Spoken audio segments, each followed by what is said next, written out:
This was the only one that would take sides with him when Father was being unkind or cruel.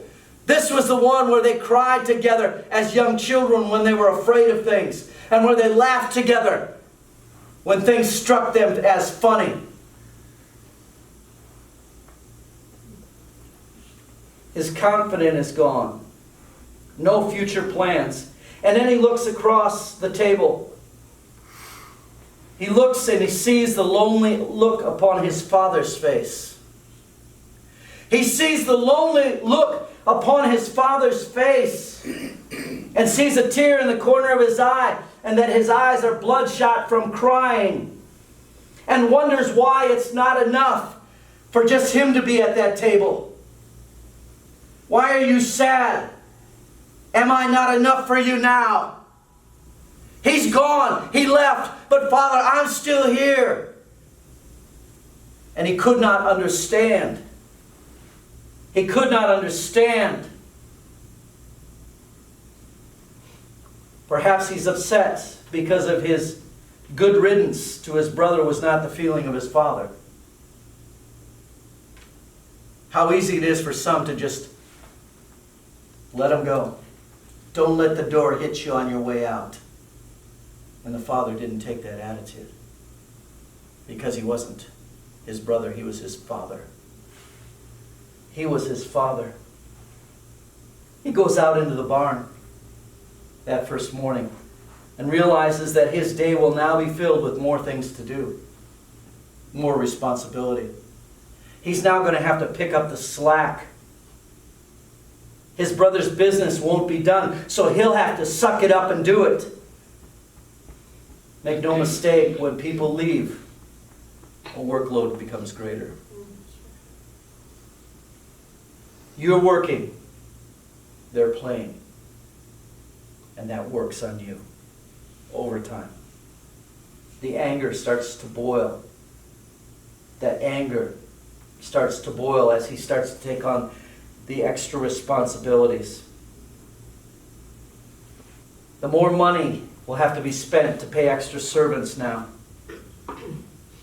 When a leaving affects a man's bottom line, look out. It's one thing to leave, but you're costing me now. That's getting into me.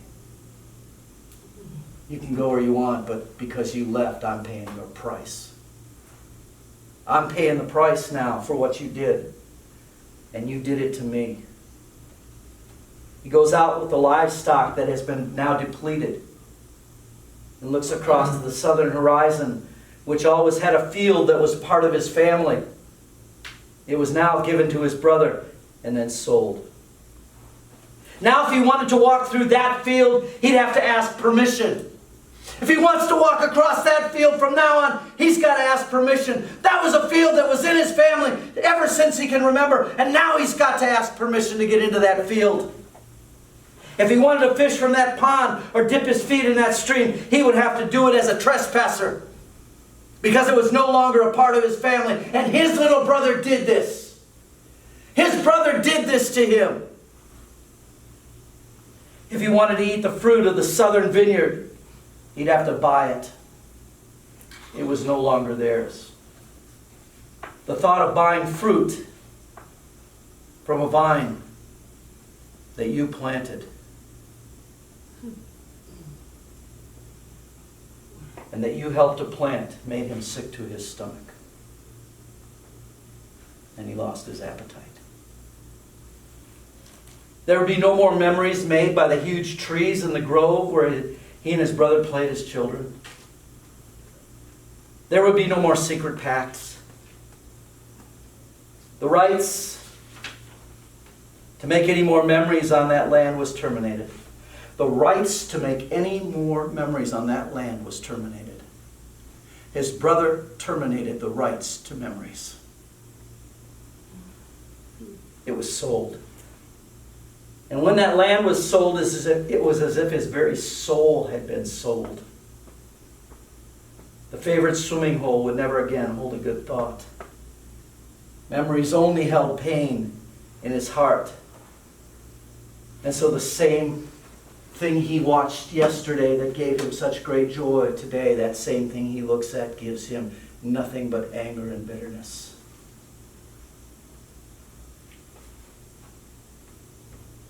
Memories held a pain in his heart, so much so that he would choose never again to go back to that place in his mind, and he would set a fence of bitterness in front of it. He would set a fence of bitterness in front of it because it was no longer his.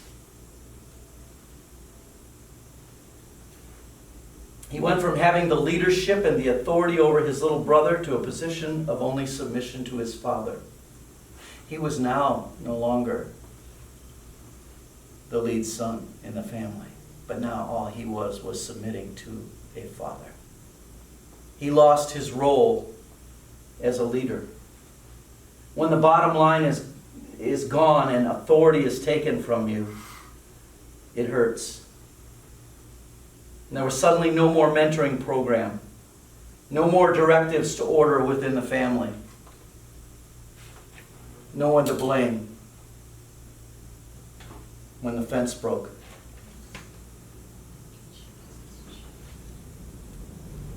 Some of the good china and furniture was missing around the house. Not everything, but just enough to make him realize that his brother was out leading a life of leisure. Just enough to know that it was at the expense of family things. Perhaps even that family Bible, missing and most likely sold. And finally, his counsel was not followed. He would not go in search of, nor would he desire a reunion with this one. He would not go out after that sheep that was lost. He would not go after that soul that was out there, even though that soul was his very brother. Because the bitterness had crept into the point where he couldn't see anything but the hurt and the anger. But yet here's a brother that's still going out getting the sheep that's lost. He's still a brother that's scrounging through the shed to find the coin he drops. But he wouldn't go after his own brother. Where are we as a church? Where are we as a church? With every turn of his head, with every silence, with every missed laugh, with every extra duty, the bitterness and the anger and the jealousy and the emptiness grew, and the loneliness grew. With every victory, and there would be victories, because life goes on, but with every new victory now, it was hollow. A new plant springs up, but that plant was done in anger. And when that new plant springs up, there's a haughtiness, there's a mocking. The one who left and wouldn't have a part of it. New plants come up and you go, so there, that came up and you have no part in it. You didn't have anything to do with it. I did this. You're not welcome back here. You are never welcome back here.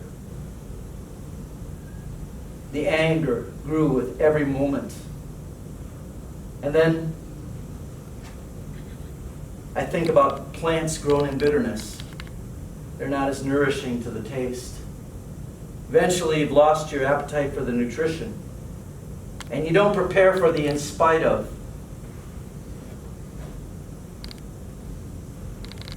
And you don't prepare for the in hope of their return.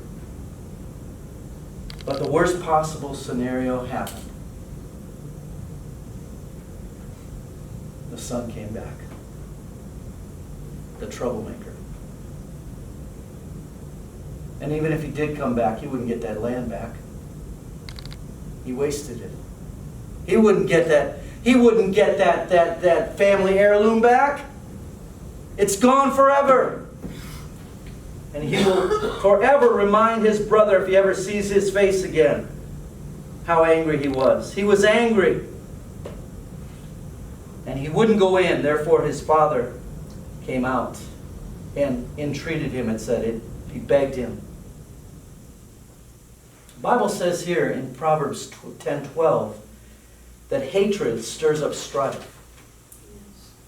Hatred stirs up strife, but love covers all sins. When you give in to bitterness, you can't yield to love. When you give in to bitterness, you can't yield to love. And you can't hope for restoration to be a part of your ministry. And that's, I believe, where the churches are lacking today is they cannot have a ministry of restoration because they're too hurt from what somebody did to them. I think to myself that one of the most, I think the saddest and most powerful verses of Scripture is found in Jonah, the book of Jonah, chapter 2, verses 8 through 10. The son not only became bitter, but there was a pride in that he could do it himself from that point on. I'll do it. And I can do it myself. I don't need your help. Thank you very much. You don't need to come back to this church because you've already shown us your true colors. Thank you very much. We can do this